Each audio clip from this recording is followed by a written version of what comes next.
kind of pointless, isn't it? At what point then do we say, I'm ready? God says it all the time. You're ready.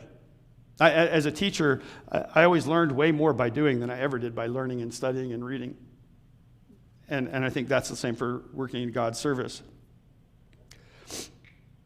Sometimes we think we're in God's service, but we do things with church and people from church. And one of the comments that came up last week is, are we just a Christian club where we're hanging out with other Christians? Or are we telling people about the great I am who need to hear his name?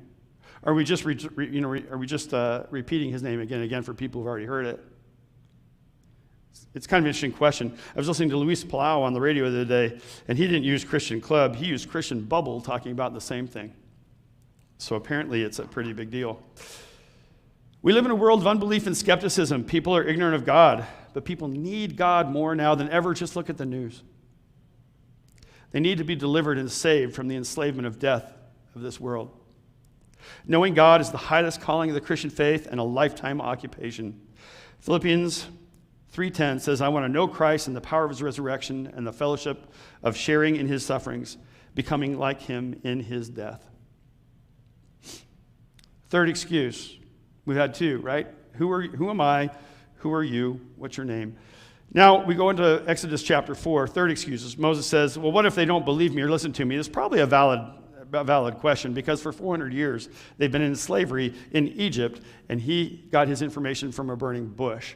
So it probably is a legitimate question that Moses was asking. But what if they don't believe me or listen to me? But wait a minute. Is it Moses' story? It's God's story. Again, what should his response have been at this point? 2 words? Yes, sir. Yes, sir.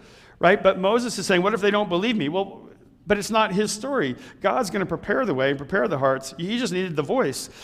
It was God's story, not Moses's. But Moses says, what if they don't believe me or listen to me?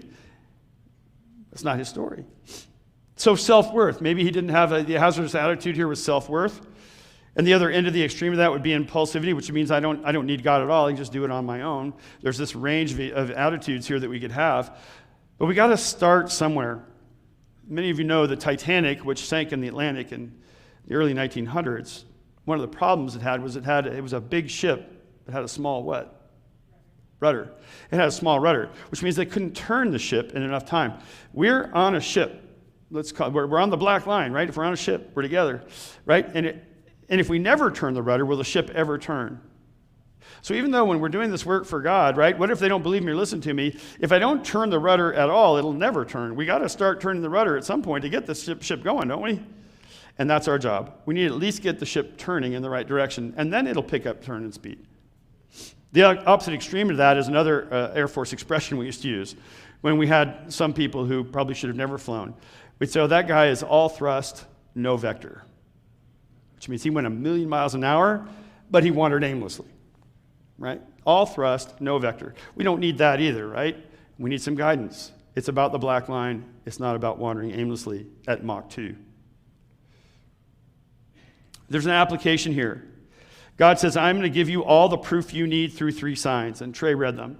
Through the staff that turned into a snake, which, by the way, the Egyptians would have caught that immediately because the snake was the symbol of the Pharaoh.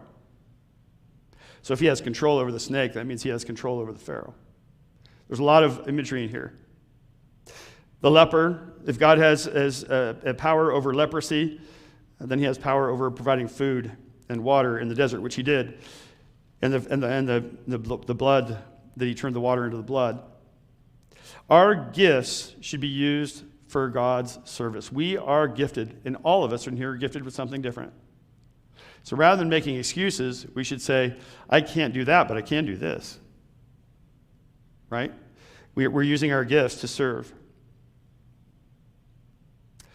2 Corinthians 9:8 says, and God is able to make all grace abound to you, so that having all sufficiency in all things at all times. How often? All